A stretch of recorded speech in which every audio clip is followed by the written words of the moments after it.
Hello दोस्तों, मेरा नाम है मोहित दिवाकर और फाइनेंस आईक्यू में आपका स्वागत है। आज हम स्टार्ट करेंगे चैप्टर 4 जो कि है हमारा बेसिस ऑफ अकाउंटिंग। और ये पार्ट 1 है जिसमें हम पढ़ेंगे कि basically cash basis of accounting क्या होता है और एक्रूअल बेसिस ऑफ अकाउंटिंग क्या होता है। ठीक है, इन दोनों के बारे में आज हम पढ़ेंगे। तो बढ़ते हैं अपनी वीडियो की तरफ। और वीडियो स्टार्ट करने से पहले जिसको इन वीडियो के नोट्स चाहिए तो वो इस टेलीग्राम चैनल को ज्वाइन कर सकता है। वीडियो ख़त्म होते ही मैं नोट्स यहाँ पे अपलोड कर दूंगा। और आप चाहो तो मुझे फेसबुक और कू ऐप पे भी फॉलो कर सकते हो। इन सभी की लिंक मैंने नीचे डिस्क्रिप्शन में दे रखी है और फेसबुक पे आप मुझसे पर्सनल डाउट भी पूछ सकते हो। तो चलते हैं अपनी वीडियो की तरफ। देखो, बेसिस ऑफ अकाउंटिंग। बेसिकली इस चैप्टर में हम पढ़ेंगे कि अकाउंटिंग करने के दो तरीके होते हैं। एक होता है आपका कैश बेसिस ऑफ अकाउंटिंग, एक होता है आपका एक्रूअल बेसिस ऑफ अकाउंटिंग। तो सबसे पहले हम देखेंगे कि कैश बेसिस ऑफ अकाउंटिंग क्या होता है। तो जो कैश बेसिस ऑफ अकाउंटिंग है वो ये कहता है कि transactions are recorded in the books on cash being received और पेड। मतलब ट्रांजैक्शन को आपको तभी रिकॉर्ड करना है अपनी बुक्स में जब या तो कैश आपको रिसीव हो या फिर जब आप कैश पे करो। फॉर एग्जांपल, मान लो कि आपने कैश में सेल करी तो आपको कैश रिसीव होगा, यानी इस ट्रांजैक्शन को आपको रिकॉर्ड करना है। लेकिन अगर आपने उधार में बेचा होता यानी क्रेडिट में सेल करा होता तब आपको कैश रिसीव नहीं होता, तब आप इस ट्रांजैक्शन को रिकॉर्ड नहीं करते। इसी तरह मान लो आपने कैश में परचेज किया होता तब आपको इसे रिकॉर्ड करना होता क्योंकि अभी आपने इसकी पेमेंट करी है। और इसी तरह अगर आपने क्रेडिट में परचेज किया होता तब आप उसको रिकॉर्ड नहीं करते क्योंकि अभी आपके हाथ से पैसा नहीं गया। यानी कैश बेसिस ये कहता है कि जब आपके पास कैश आए या जब आपके पास से कैश जाए तभी ट्रांजैक्शन को रिकॉर्ड करो, वरना मत करो। बस इतना सही है कैश बेसिस ऑफ अकाउंटिंग, जो कि इसके नाम से भी क्लियर हो जाता है। तो अगर आपको कैश बेसिस अभी भी नहीं समझ में आया तो टेंशन मत लो, अभी आपको सब अच्छे से समझ में आ जाएगा। तो अब समझते हैं हम एक्रूअल बेसिस ऑफ अकाउंटिंग क्या होता है। वैसे मैंने जब आपको चैप्टर 3 पढ़ाया था तो वहाँ पे मैंने आपको एक्रूअल अजम्पशन के बारे में बताया था। तो अगर आपने वो वीडियो मेरा देखा है तो आपको ये अच्छे से समझ में आ जाएगा। वैसे टेंशन लेने की बात नहीं है, आपको मैं अच्छे से क्लियर कर दूंगा। तो देखो, यहाँ पे हम पढ़ते हैं एक्रूअल बेसिस ऑफ अकाउंटिंग ये कहता है कि transaction are recorded in the books when they are incurred whether cash is received, paid और नॉट। इसका मतलब आपको ट्रांजैक्शन उसी समय रिकॉर्ड करना है जब वो ट्रांजैक्शन हो जाए। भले ही हमें कैश मिले चाहे ना मिले, हमें उससे कोई मतलब नहीं। अगर ट्रांजैक्शन हो गया तो आपको रिकॉर्ड करना है। कैश से हमें कोई लेना देना नहीं है। हमें यहाँ पे सिर्फ मतलब है कि जो हमारा ट्रांजैक्शन है वो हमारे फाइनेंशियल ईयर से रिलेटेड होना चाहिए। यानी अगर कोई ट्रांजैक्शन हमारे फाइनेंशियल ईयर से रिलेटेड अभी नहीं है तो उसको रिकॉर्ड नहीं करेंगे। बस इतना सा कहता है एक्रूअल बेसिस। मुझे पता है कि अभी आपको ये अच्छे से समझ में नहीं आएगा, थोड़ा थोड़ा कन्फ्यूजन होगा, तो टेंशन बिल्कुल मत लेना क्योंकि जैसे भी हम थोड़ा आगे बढ़ेंगे आपको सब कुछ अच्छे से समझ में आ जाएगा, उसकी आपको टेंशन नहीं लेनी। अब देखो, मैं आपको एक बात बताता हूँ कि इस चैप्टर में कुछ 3-4 इंपॉर्टेंट टर्मिनोलॉजी हैं, कुछ इंपॉर्टेंट डेफिनेशन है जो आपको समझना ज़रूरी है, जो आपको आगे अकाउंट्स में बहुत हेल्प करेगी और उनका यूज़ आप देखोगे हर जगह होगा और बहुत ज़्यादा होगा। तो वो समझ लेना, ठीक है। और आपको टेंशन नहीं लेनी क्योंकि उन्हीं डेफिनेशन की हेल्प से मैं आपको बहुत अच्छे से क्लियर कर दूंगा कि कैश बेसिस ऑफ अकाउंटिंग में कब ट्रांजैक्शन रिकॉर्ड होना है, एक्रूअल बेसिस ऑफ अकाउंटिंग में कब ट्रांजैक्शन रिकॉर्ड होना है। तो स्टार्ट करते हैं पहली टर्मिनोलॉजी से, या फिर कह सकते हो पहली डेफिनेशन से। तो वो है आपकी आउटस्टैंडिंग एक्सपेंस। अब आउटस्टैंडिंग एक्सपेंस का जो मतलब होता है वो होता है बकाया खर्च। अब देखो, आउटस्टैंडिंग एक्सपेंस कहता है कि ऐसा एक्सपेंस जो हो गया है बट अभी तक आपने पे नहीं किया, उसे हम कहते हैं आउटस्टैंडिंग एक्सपेंस, यानी expense incurred but not paid. अभी आपको एक एग्जांपल से समझाता हूँ।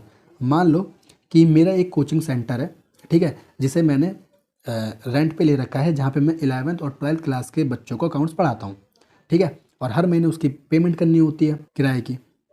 और अभी आपको पता है कि जो फाइनेंशियल ईयर चल रहा है वो चल रहा है 2022-2023, ठीक है। अब देखो हुआ क्या कि मकान मालिक आता है और कहता है कि इस महीने का मुझे किराया दे दो। तो मैंने क्या किया कि मैंने उससे कहा कि अभी मेरे पास किराया नहीं है और मैंने उसे किराया नहीं दिया, या मैंने उससे कह दिया कि मैं आपको अगले महीने दे दूँगा किराया। तो बेसिकली क्या है कि इस महीने का खर्चा तो हो चुका है, यानी वो एक्सपेंस तो हो चुका है, बट मैंने भी पे नहीं किया, तो इसे कहते हैं आउटस्टैंडिंग एक्सपेंस, या कह सकते हो आप आउटस्टैंडिंग रेंट। ठीक है, यानी ऐसे खर्चे जो हो गए बट आपने पे नहीं किए, यानी आपको पे तो करना चाहिए था बट आपने पे किया नहीं, तो इसे कहते हैं आउटस्टैंडिंग एक्सपेंस। अब जो कैश बेसिस होता है वो ये कहता है कि ऐसे ट्रांजैक्शन को आपको रिकॉर्ड नहीं करना, यानी आउटस्टैंडिंग एक्सपेंस को कैश बेसिस रिकॉर्ड नहीं करता। क्यों रिकॉर्ड नहीं करता? क्योंकि जब आपके हाथ से कैश गया ही नहीं तो ट्रांजैक्शन रिकॉर्ड भी नहीं होगा। लेकिन जो एक्रूअल बेसिस है वो ये कहता है कि आपको ट्रांजैक्शन रिकॉर्ड करना पड़ेगा, क्योंकि ये जो ट्रांजैक्शन है हमारे फाइनेंशियल ईयर से ही रिलेटेड है, और भले ही आपने कैश पे किया हो चाहे ना किया हो उससे हमें कोई मतलब नहीं। आउटस्टैंडिंग एक्सपेंस को एक्रूअल बेसिस रिकॉर्ड करेगा। तो ये था आपका आउटस्टैंडिंग एक्सपेंस, जहाँ पे कैश बेसिस और एक्रूअल बेसिस के अकॉर्डिंग हमने देखा कि ट्रांजैक्शन रिकॉर्ड होगा या नहीं होगा। तो अब देखते हैं नेक्स्ट डेफिनेशन, जो कि है हमारी प्रीपेड एक्सपेंस। अब प्रीपेड एक्सपेंस क्या होता है? प्रीपेड एक्सपेंस मतलब होता है ऐसे एक्सपेंस जिनको आपने एडवांस में ही पे कर दिया, उसे हम कहते हैं प्रीपेड एक्सपेंस। अब देखो, जैसे आपको पता है कि फाइनेंशियल ईयर चल रहा है 2022-23 का। अब मान लो जैसे मकान मालिक आ रहा है, हर महीने मेरे से किराया ले रहा है। अब मैंने उससे कहा कि सर क्या आप हर महीने आते हो किराया ले जाते हो? तो मैंने उनसे कहा कि सर एक काम करो, आप ना 2024 का भी ना रेंट आज ही ले लो, क्या बार बार आना, ठीक है, अभी ही आप इसका रेंट ले लो, ठीक है। तो अब देखो यहाँ पे हुआ क्या कि बेसिकली 2024 का रेंट मुझे पे करने की जरूरत थी नहीं आज, बट मैंने फिर भी पे कर दिया, तो इसे हम कहते हैं प्रीपेड एक्सपेंस। तो ऐसे एक्सपेंसेस को यानी प्रीपेड एक्सपेंसेस को कैश बेसिस तो रिकॉर्ड करता है, क्योंकि हमने भाई पेमेंट तो कर दी ना आज, हमने फ्यूचर की पेमेंट आज कर दी, हमारे हाथ से तो कैश चला गया, तो कैश बेसिस इसे रिकॉर्ड करेगा, बट एक्रूअल बेसिस इसे रिकॉर्ड नहीं करेगा। क्योंकि भले ही हमने आज पेमेंट करी है, लेकिन ये जो ट्रांजैक्शन है वो 2024 का था, हमारे इस फाइनेंशियल ईयर का नहीं था, तो एक्रूअल बेसिस इसे रिकॉर्ड नहीं करेगा। तो ये है बेसिकली आपका प्रीपेड एक्सपेंस। अब आपको थोड़ा थोड़ा सा आइडिया लग रहा होगा कि कैश बेसिस में क्या होता है और एक्रूअल बेसिस में क्या होता है, तो अभी टेंशन मत लो, अभी और अच्छे से समझ में आ जाएगा। तो देखो नेक्स्ट है हमारा जो कि है आपका एक्रूड इनकम। तो एक्रूड इनकम हम बोलते हैं ऐसी इनकम जो कि अर्न हो चुकी है बट अभी तक रिसीव नहीं हुई, यानी जो मुझे मिलनी चाहिए थी बट अभी तक मिली नहीं, उसे हम कहते हैं एक्रूड इनकम। अब मैं आपको एग्जांपल समझाता हूँ। देखो जैसे मैंने आपको बताया कि मेरा कोचिंग सेंटर है, वहाँ पे मैं 11वीं क्लास के बच्चों को 12th क्लास बच्चों को अकाउंट्स पढ़ा रहा हूँ, ठीक है। अब मान लो एक 11वीं क्लास का बच्चा है, उससे मैंने कहा बेटा फ़ीस ले आओ अपनी इस महीने की, तो उस बच्चे ने कहा कि सर मेरे पास फ़ीस नहीं है और मैं आपको भी पे नहीं कर पाऊँगा, मैं आपको अगले महीने पे कर दूँगा, ठीक है, फ़ीस। तो मैंने कहा चलो कोई नहीं।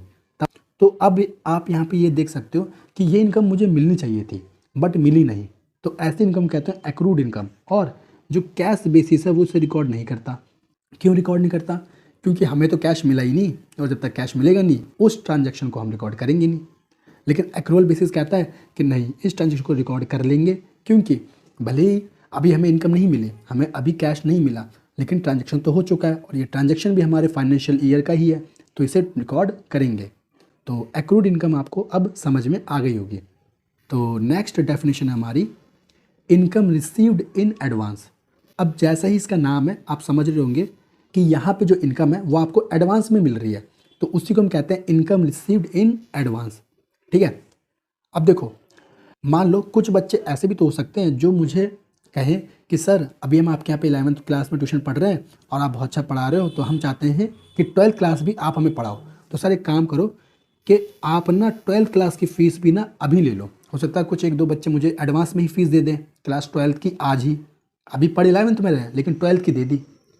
तो ऐसे बच्चों से जो मुझे फ़ीस मिल रही है, जो मुझे इनकम रिसीव हो रही है, वो है इनकम रिसीव्ड इन एडवांस। मतलब आप देख सकते हो कि मुझे ये पैसा वैसे मिलना नहीं चाहिए था बट फिर भी मुझे वो पैसा मिल गया, है ना। तो ऐसी इनकम यानी कि इनकम रिसीव्ड इन एडवांस को जो कैश बेसिस होता है वो इसे रिकॉर्ड करता है, क्योंकि भाई आज हमें पैसा मिल गया 12th क्लास का, यानी मेरे पास तो पैसा आ गया तो कैश बेसिस रिकॉर्ड करेगा। उसे मतलब ही नहीं किसी और चीज़ से, उसे मतलब सिर्फ पैसे के आने से और पैसे के जाने से। लेकिन जो एक्रूअल बेसिस है वो इसे रिकॉर्ड नहीं करेगा। वो इसलिए रिकॉर्ड नहीं करेगा क्योंकि भले ही हमें पैसा आज मिल रहा है लेकिन ये पैसा हमारे इस फाइनेंशियल ईयर का नहीं है, ये पैसा जो है हमारे नेक्स्ट फाइनेंशियल ईयर का है। ठीक है, तो इस ट्रांजेक्शन को यानी कि इनकम रिसीव्ड इन एडवांस को एक्रूअल बेसिस रिकॉर्ड नहीं करता। तो ये था दोस्तों कि कैसे कब हमें कैश बेसिस में रिकॉर्ड करना है, कब हमें एक्रूअल बेसिस में रिकॉर्ड करना है, कब कैश बेसिस में रिकॉर्ड नहीं करना और कब एक्रूअल बेसिस में रिकॉर्ड नहीं करना। तो उम्मीद करता हूँ कि आपको अब अच्छे से समझ में आ गया होगा कि कैश बेसिस ऑफ अकाउंटिंग क्या होता है और एक्रूअल बेसिस ऑफ अकाउंटिंग क्या होता है।